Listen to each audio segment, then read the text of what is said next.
जय हिंद वंदे मातरम। स्वागत है आप सभी का आपके अपने YouTube चैनल GK भंडारा पर। प्यारे दोस्तों, आज के इस वीडियो में मैं आप सभी लोगों के लिए RRB NTPC में पूछे जाने वाले GK के अति महत्वपूर्ण 40 प्रश्नों का एक और प्रैक्टिस सेट लेकर के आया हूँ, जो आपकी एग्जाम के लिए सबसे ज़्यादा महत्वपूर्ण है। तो आज के इस प्रैक्टिस सेट को आपको शुरू से लेकर के एंड तक फुल वॉच करते रहना है। वीडियो पसंद आए तो आप लोग प्लीज़ वीडियो को लाइक और चैनल को सब्सक्राइब करना बिल्कुल ना भूलें। तो चलिएगा फिर शुरू करते हैं। तो पहला प्रश्न है कि क्षेत्रफल की दृष्टि से भारत का सबसे बड़ा जिला कौन है? तो बताओ कौन सा है। तो क्षेत्रफल की दृष्टि से भारत का जो सबसे बड़ा जिला है वो है कच्छ है, यानी एक का सी ऑप्शन करेक्ट आंसर हो जाएगा। अगला प्रश्न आ जाता है, प्रश्न संख्या 2 है, भारत में सबसे ऊंची पर्वत चोटी कौन सी है? तो बताओ कौन सी है भारत में सबसे ऊंची पर्वत चोटी? तो गॉडविन ऑस्टिन ये भारत में सबसे ऊंची पर्वत चोटी है। प्रश्न संख्या 2 का ए ऑप्शन करेक्ट आंसर हो जाएगा। नेक्स्ट प्रश्न आ जाता है, प्रश्न संख्या 3 है कि हिमाचल प्रदेश में स्थित दर्रा है। तो बताओ हिमाचल प्रदेश में इनमें से कौन सा दर्रा स्थित है? प्रश्न संख्या 3 का राइट आंसर क्या हो जाएगा? तो शिवकिला और नाथुला ये दोनों दर्रे हिमाचल प्रदेश में स्थित हैं। प्रश्न संख्या 3 का डी ऑप्शन करेक्ट आंसर हो जाएगा। ए और सी दोनों राइट आंसर। प्रश्न संख्या 4 आ जाता है कि शिमला किस श्रेणी में स्थित है? तो बताओ कौन सी श्रेणी में शिमला स्थित है? प्रश्न संख्या 4 का राइट आंसर। तो धौलाधार श्रेणी में शिमला स्थित है। 4 का ई ऑप्शन राइट आंसर हो जाएगा। नेक्स्ट प्रश्न प्रश्न संख्या 5 आ जाता है कि शांत घाटी कहाँ स्थित है? तो बताओ कहाँ पर स्थित है शांत घाटी? तो ये स्थित है केरल राज्य में। 5 का ए ऑप्शन राइट आंसर हो जाएगा।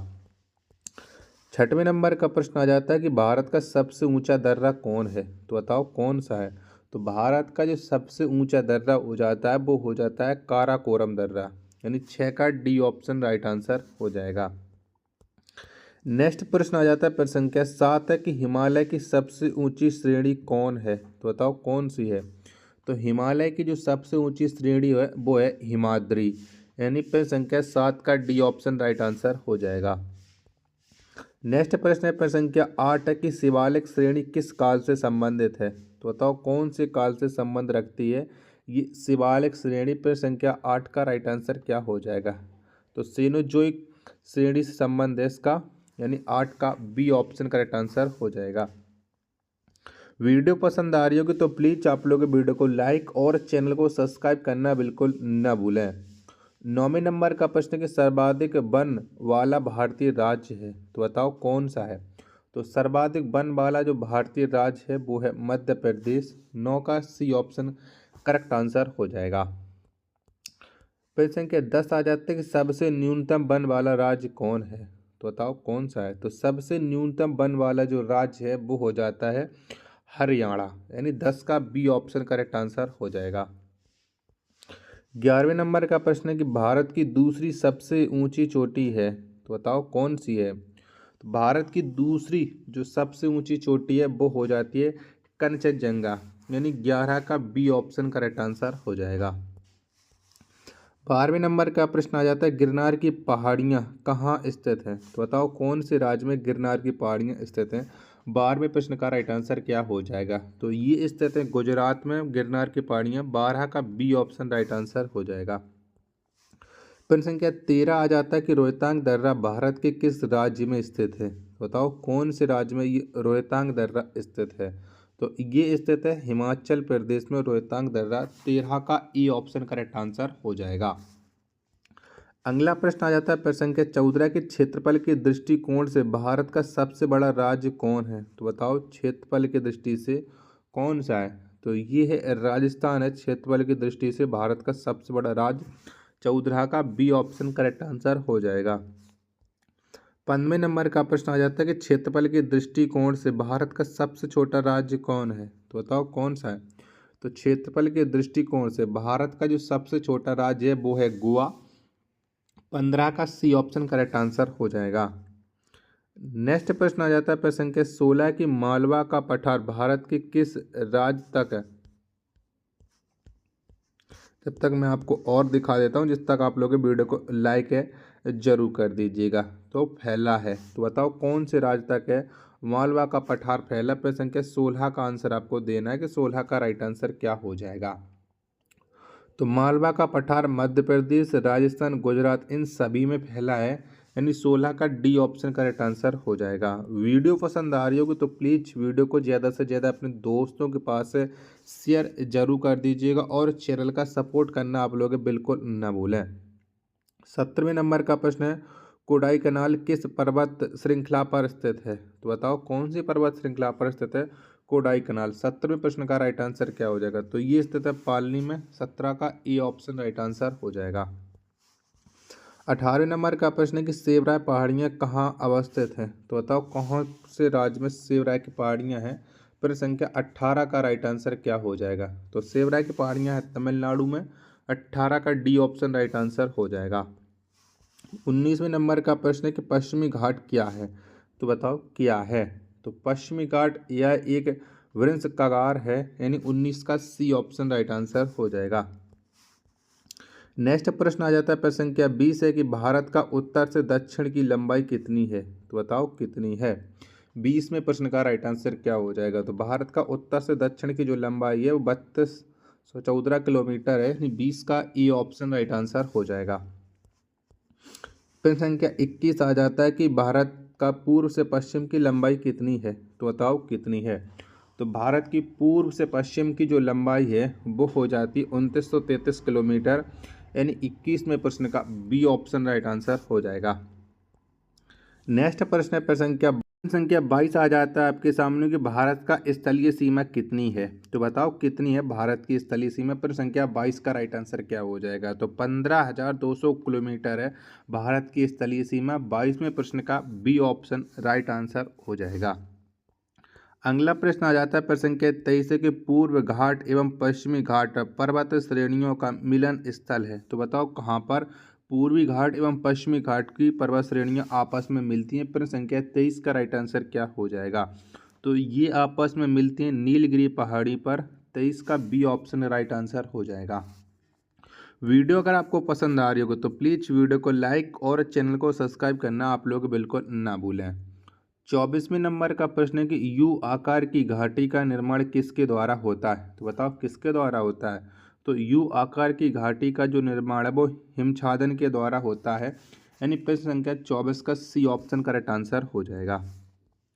25वें नंबर का प्रश्न आ जाता है कि क्षेत्रफल में भारत का सबसे छोटा जिला कौन है। तो बताओ कौन सा है क्षेत्रफल की दृष्टि से भारत का सबसे छोटा जिला। तो माहे ये सबसे छोटा हो जाता है। प्रश्न संख्या 25 का ए ऑप्शन राइट आंसर हो जाएगा।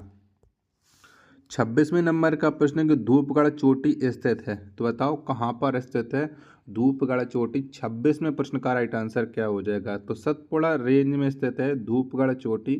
26 का बी ऑप्शन राइट आंसर हो जाएगा। नेक्स्ट प्रश्न है प्रश्न संख्या 27 है आपके सामने के पश्चिमी घाट का दूसरा नाम क्या है। तो बताओ कौन सा है पश्चिमी घाट का दूसरा नाम। तो सह्याद्री है पश्चिमी घाट का दूसरा नाम। 27 का ए ऑप्शन राइट आंसर हो जाएगा। 28वें नंबर का प्रश्न आ जाता है गारो खासी व जयंतियाँ पहाड़ियाँ कहाँ स्थित हैं। तो बताओ कहाँ पर हैं ये गारो खासी व जयंतिया पहाड़ियाँ। 28वें प्रश्न का राइट आंसर क्या हो जाएगा। तो ये स्थित है मेघालय राज्य में। 28 का डी ऑप्शन एकदम इसका करेक्ट आंसर हो जाएगा। 29वें नंबर का प्रश्न आ जाता है कि नंदा देवी शिखर कहाँ स्थित है। तो बताओ कहाँ पर पड़ता है ये नंदा देवी शिखर। 29वें प्रश्न का राइट आंसर क्या हो जाएगा। तो ये स्थित है उत्तराखंड में। 29 का बी ऑप्शन एकदम करेक्ट आंसर हो जाएगा। प्रश्न संख्या 30 है आपके सामने की द्वीपों सहित भारत की तट रेखा की लंबाई। तो बताओ कितनी है द्वीपों सहित भारत की तट रेखा की लंबाई। प्रश्न संख्या 30 का राइट आंसर क्या हो जाएगा। तो ये है 7516.6 किलोमीटर है। 30 का सी ऑप्शन करेक्ट आंसर हो जाएगा। वीडियो पसंद आ रही होगी तो प्लीज़ आप लोग वीडियो को एक बार लाइक और चैनल को सब्सक्राइब करना आप लोग बिल्कुल ना भूलें।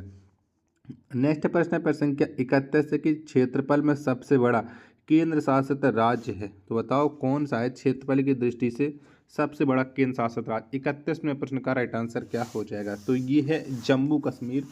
31वें प्रश्न का सी ऑप्शन राइट आंसर हो जाएगा।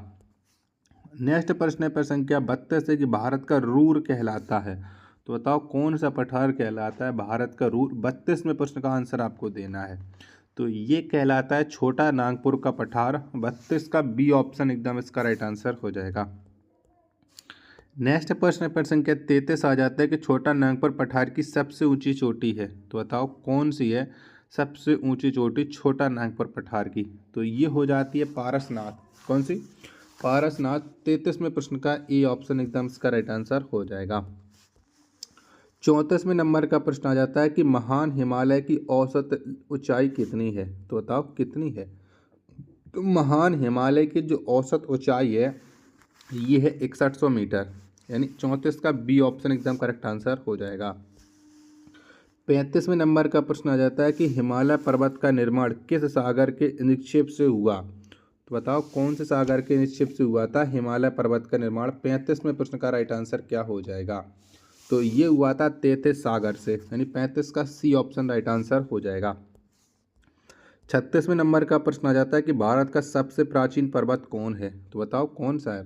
तो भारत का जो सबसे प्राचीन पर्वत है ये है अरावली पर्वत। कौन सा है? अरावली पर्वत है।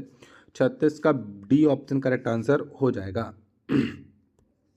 नेक्स्ट प्रश्न है प्रश्न संख्या 37 है कि अरावली की सबसे ऊंची चोटी कौन है। तो बताओ कौन सी है। तो अरावली की जो सबसे ऊंची चोटी है वो है गुरु शिखर। कौन सी है? गुरु शिखर है। 37वें प्रश्न का डी ऑप्शन राइट आंसर हो जाएगा। 38वें नंबर का प्रश्न आ जाता है कि भारत का सबसे नवीन पर्वत कौन है। तो बताओ कौन सा है भारत का सबसे नवीन पर्वत। 38वें प्रश्न का राइट आंसर तो हिमालय है, ये भारत का सबसे नवीन पर्वत। 38वें प्रश्न का सी ऑप्शन करेक्ट आंसर हो जाएगा। 39वें नंबर का प्रश्न आ जाता है कार्डमोम पहाड़ी कहाँ अवस्थित है। तो बताओ कौन से राज्य में ये कार्डमोम पहाड़ियाँ पड़ती हैं। 39वें प्रश्न का राइट आंसर तो ये है केरल में है। 39 का सी ऑप्शन करेक्ट आंसर हो जाएगा। प्रश्न संख्या 40 और अंतिम प्रश्न है आज के सेट का कि भारत का मानक समय ग्रीनविच समय से कितना आगे है। तो बताओ कितना आगे है। तो भारत का जो मानक समय है ये ग्रीनविच से 5 घंटा 30 मिनट आगे है। 40 का डी ऑप्शन करेक्ट आंसर हो जाएगा।